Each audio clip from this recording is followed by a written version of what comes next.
Welcome to the Abrams Boxing Show, powered by Last Out Media and brought to you by www.15rounds.com, the worldwide leader in boxing news. Also, Abrams Boxing PR Media and Broadcasting, the industry standard for boxing media relations and play-by-play broadcasting. Also, check out www.abramsboxing.com, Abrams Boxing on YouTube, as well as M. Abrams Boxing on Twitter and Marc Abrams Boxing on Instagram.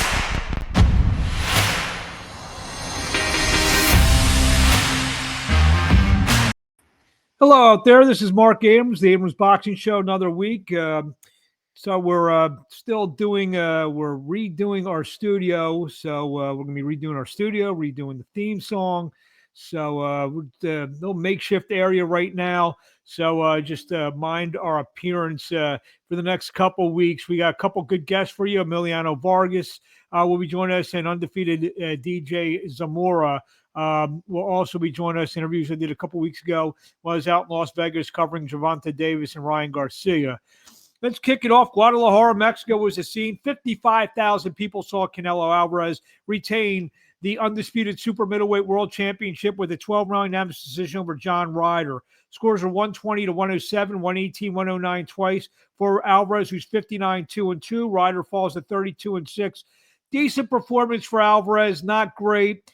He's taking a lot of heat online saying he didn't stop Ryder. He beat him up. He bloodied him. He dropped him in round 5, but couldn't get him out of there. The old Alvarez, people are saying, could have gotten him out of there. Maybe, maybe not. Ryder's a tough guy in there. I mean, he's not the sexiest name in the book when it comes to opponents for Alvarez, but yeah, he's a tough guy. He's a grizzled guy. Sure, he's got 6 losses. A couple of them are controversial losses. But he hung in there. He did a good account of himself in front of 55,000 of Alvarez's adoring fans. Now it's going to be seen. Now it remains to be seen what Alvarez is going to do for the fall. Is it going to be Dimitri Bivol? And if it is Bivol, it's going to be 175 pounds is what Alvarez wants, or 168 pounds is what Bivol wants. Bivol is saying, well, if I beat him again at 175, it's just whatever, and I want to win the undisputed super middleweight title. Alvarez said, no, I want to beat him on his terms. Never heard that before. Obviously, a lot of times where fights, they're trying to dictate terms that's going to benefit them. They're trying to dictate terms which are going to benefit the other guy. Strange stuff only in boxing. So that remains to be seen. A decent undercard. WBC flyweight champion Julio Cesar Martinez went to 22, stopped his 14th opponent as he took out Ronel Batista, who's now 15-3, round 11, to retain the WBC flyweight championship. That was the co-feature bout. In a very interesting bout, entertaining bout, and controversial bout at that. Super lightweight Gabriel Galaz Valenzuela went to 27-3-1. He scored a 10-round split decision over Steve Spark. Spark now 16-3, the Australian. Spark got dropped in the fight, but I thought he won pretty much 7 or 8 rounds in the fight. But you had to know it was going to be a close fight. The fighter from the home country in Mexico was most likely going to get it. Scores are 96-93 and 95-94 for Valenzuela and 95-94 for Spark. Comebacking former WBC light heavyweight champion Alexander Gvozdyk went to 19-1, scored his 15th knockout over Ricards Bolotniks. Bolotniks now 19-7-1, 6-round stoppage in the opening bout of the pay-per-view Saturday night from Guadalajara, Mexico. One other fight that made the pay-per-view telecast, unbeaten 18-year-old featherweight Nathan Rodriguez went to 11-0 as he scored a 10-round majority decision over Alexander Mejia. Scores were 96-93, 96-94 for Rodriguez, 95-95 even. So, good night of boxing on pay-per-view. Last Saturday night, Guadalajara, Mexico, Canelo Alvarez, like I said, there are a lot of fans out there who think now he's very ripe for the picking no matter who he fights, whether it's a Benavidez, whether it's a Bivol, or someone else in the super middleweight division, light heavyweight division. So it's going to be interesting to see what goes on with Canelo Alvarez. Also, Saturday afternoon, speak of light heavyweights, WBA number 1, WBO number 2, WBC number 3, and IBF number 13. Light heavyweight Joshua Buatsi scored a 10-round unanimous decision over Pavel Stepien. Belazzi now 17-0. Stepien falls to 18-1-1. Scores are 96, 92, 97, 94, and a shutout, 100-90 for Joshua Belazzi. And earlier in the week, Joey DeWaco went to 24-10-4. He hammered out a 6-round decision, bloodied up Colby Madison in a fight that was seen live on BXNG TV on Tuesday night from the live casino Philadelphia in Philadelphia. This week on Showtime, Rolando Romero, one of my favorite fighters for strange reasons. He's a fascinating guy, Rolando Romero. I had a chance to interview him before his fight with Gervonta Davis, and he just he's a little out there, but I kind of like it. I kind of like it. I think he believes everything he says, and so this week he's going to get a chance to fight for the WBA interim 140-pound championship. Romero 14-1, 12 knockouts. He's going to take on Ismael Barroso.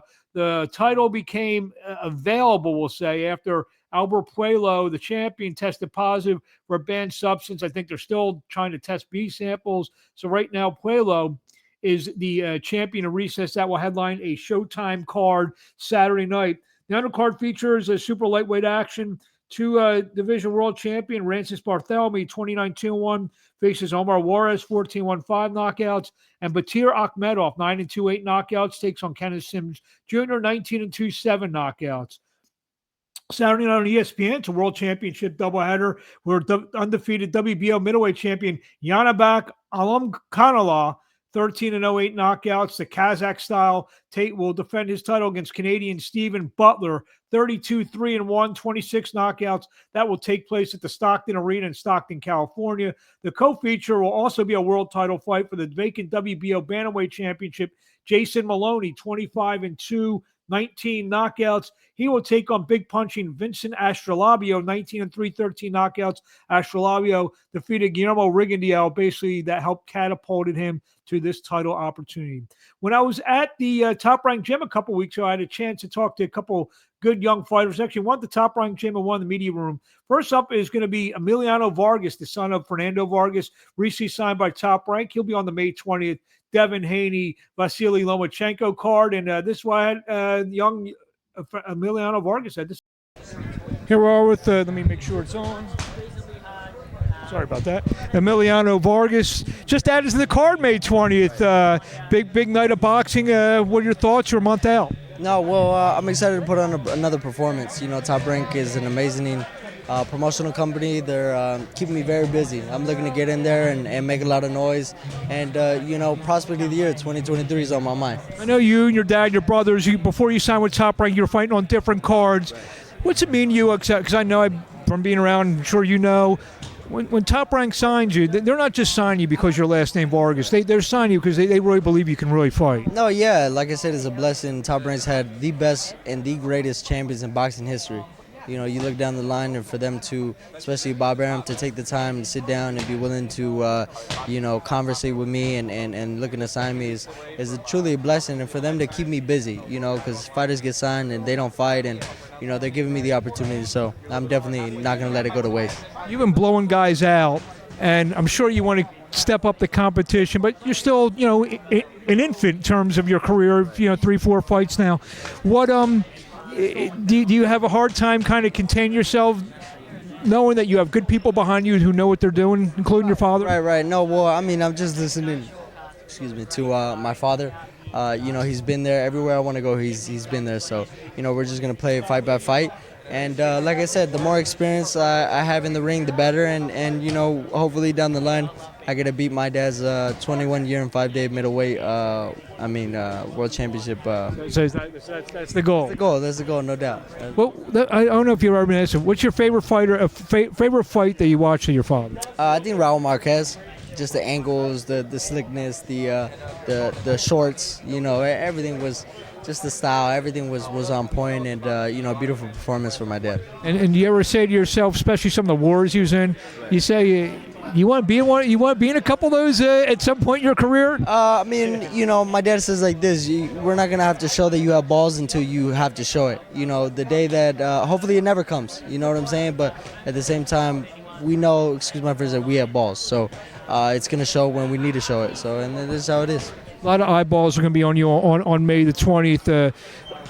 Just on the whole show in general. So is this going to be a night where you want people Sunday money talking to Watercore? Lomachenko Haney was great, but that Vargas kid, I mean, do you think about that because of the amount of eyeballs me watching that fight? No, that's the goal. That's the goal for every fight, in a perfect world, for every fight to be like that. But at the end of the day, sometimes we got to go to the rounds. Sometimes, it might not go the way I want it to go. But at the same time, you've never seen a boring Vargas fight, and you'll never will. What do you want to say to the fans in closing? I want to say to the fans, tune in May 20th, live, pay-per-view. You don't want to miss it. Let's go. Thank you very much, and best of luck. Thank you, man. Thank you. Good kid, Emiliano Vargas. Definitely one to keep your eye on, not only because of his last name, he can really fight. And like I said, Top Rank, they're not going to sign you unless they believe that you can fight. Also had a chance to talk to a kid named DJ Zamora, undefeated fighter who is also on the rise. Got a chance to talk to him in the media room before the fight. Here's what he had to say before the Davis and Garcia fight. Here with DJ Zamora, who sitting here in the media room, Gervonta Davis and Ryan Garcia a couple days away. Before we get into you, I know you got some history with everyone around here. Yeah. Before we get into that, how's everything going? And what do you think of this fight on Saturday night? Everything's been great, Mark. This fight's going to be a big fight. I think definitely one of the biggest fights of the year. You got two, rising stars. I think the winner of this fight will definitely be the face of boxing, especially in the lightweight division. So I'm excited for what's to come on Saturday. You've been in the ring, I know, with Ryan, correct? Yeah. Not Gervonta, though, right? No. So Ryan, just firsthand knowledge. Obviously we've seen him fight, but firsthand knowledge, what does he bring to the table? The speed and the power is real. He's real fast, real strong. But one thing that definitely surprised me the most was his tenacity. He's a real competitor in the ring. He wants to, get the better of you in every sparring session, and it was real competitive when we were in the ring together sparring. I know you don't look at, but a lot of maybe whether they're casual fans, whatever. Say he's got the Armani deals and everything like that, as they call the Hollywood good looks, whatever. Yeah. But there's a real meanness behind that. Yeah, definitely. A lot of people always think he's the pretty boy, and like you said, he's got all the deals and the looks and stuff. But he's definitely a mean competitor in the ring. Real quickly before we get to you, give me a prediction. You know what? It's gonna be a great fight. Experience-wise, I would have to give the edge to Tank. He's been in a lot of big fights before, but Ryan's real strong, real fast, and I think he's by far the best opponent that Tank has gone up against. So, me personally, I think it's a 50-50 fight. It can go either way, depending on who's on the top of their game and who makes a mistake and who can capitalize on that. So getting you're undefeated yourself. You just coming off a win over Jesus Zamora, undefeated fighter on the Plant Benavides card. I know you're a Vegas guy, but fighting on that type of card before we get into the nuts and bolts of your career. Fighting on that type of card. Probably not quite like this, but still a big card. A lot of people in Vegas. You're probably real excited fight week, and then tell us about the fight. Yeah, the fight was great. It was a great opportunity. We trained hard, we prepared, so it was good to fight. In my hometown, in front of all the people that support me and stuff. So, it was a great opportunity, and I'm really blessed and thankful to have been able to fight here. So you get that big win. Have you been told what what the next move is? When we may? I know you fight on the PBC cards. I know they got some cards lined up. I know they got one in Vegas, I think, coming up May 13th. Would that be a possible opportunity for you? Yeah. No, they haven't approached me with any fight dates yet, but definitely getting back in the gym and staying sharp and ready for whenever they call us next. And the more time I get, to focus on my training and perfecting my craft, the better I'm going to look when it's time to fight. Where do we see? If I'm having this guy, I like to ask this question. If I'm having a conversation with you in a year, where would you like to be? Hopefully, on the upcoming top prospects, I'm working hard and definitely always want to be in a better position than I am now. But I definitely think that in a year, I'll start to be on bigger cards and hopefully better fighting in placements the on the bigger card, stage. Yeah, better placements and on bigger stages. So, I guess we'll have to see in a year. Um, in your division, who you looking out for? I mean, is it too early to ask you? Hey, I'm kind of maybe circling a few guys. I'm not even saying you're calling them out, but guys that maybe you could see somewhere in your future. You know what? I haven't really been focusing on that. I'm still young, so I still have a lot to learn. How about any other prospects you feel? I don't know. I guess sometimes it's where I get a 50-50 answer. Sometimes I'll ask a prospect like yourself. I just worry about myself, whatever. But there are prospects who, you look around to see what the guys who are at your experience level and the guys maybe you're being compared to. Do you look around at those guys just to see what they're doing, who they're fighting, what pace they're being moved at? I mean, I'm a competitor, so naturally, I do look at the guys. So who are those maybe couple guys that you look at? Like I said, you're not calling anyone out. I'm just saying, just guys you're maybe trying to see. Maybe you're at the same level, same stage, and what they're doing. Nobody specific, just really just seeing where they're at and who they're fighting, and possibly that could be next for me. So but as far as like anybody specific, no, nobody really. Just really just focusing on my craft and perfecting, being good at what I do. When you're around here, I know you, like you said, the plant Benavides week, but when you're around here, media week, it's starting to fill up. The buzz starts getting, the excitement. You ever shut your eyes and maybe we see Davis and Garcia behind us. Do you ever X out Ryan's picture and maybe put Zamora on there? Always, it's a dream for any fighter to headline a big event card like this, and it's definitely one of my big dreams, and every day I'm just working hard to hopefully accomplish that and be on one of these cards one day. A lot of fighters say it's it. The marquee in Vegas. I mean, you're bred in Vegas, and you've been seeing these lights for as long as you live. You've seen the big faces. You've seen the Floyd faces. Now we're seeing Tank Davis, seeing Deontay on the big marquee, Tyson Fury. How far away do you think we are from seeing DJ Zamora? Hopefully not too far. Just staying in the gym, getting ready, and just taking it one fight at a time. So, however many fights it takes to headline a card like this is however long it's gonna take. What do you want to say to the fans in closing? Just stay tuned, keep watching. The best is yet to come. Thank you so much for your time. Thank you, Marc. Thank you. Thank you. Appreciate it. There you have it, DJ Zamora, good-looking young fighter. Be charting his prospect on the way up. Bunch of news items this week. We'll get to them. WBO 154-pound interim world champion Tim Tszyu will take on Carlos Ocampo on June the 18th in Australia. Also on the card, Sam Goodman will take on Reyes Salim in a 122-pound eliminator. No American TV as of yet, but I wouldn't be surprised if Showtime. We got Tim Tszyu and Aleem, who's been moved by the PBC over the last couple of years. Wouldn't surprise me if Showtime picks that up on Saturday night, June 17th. Boxer announced that Liam Smith and Chris Eubank Jr., their rematch, will be postponed a couple weeks to July 1st. The date change came after Smith needed to move his camp a couple weeks. He was recovering from an injury. So just a slight delay in that much anticipated rematch.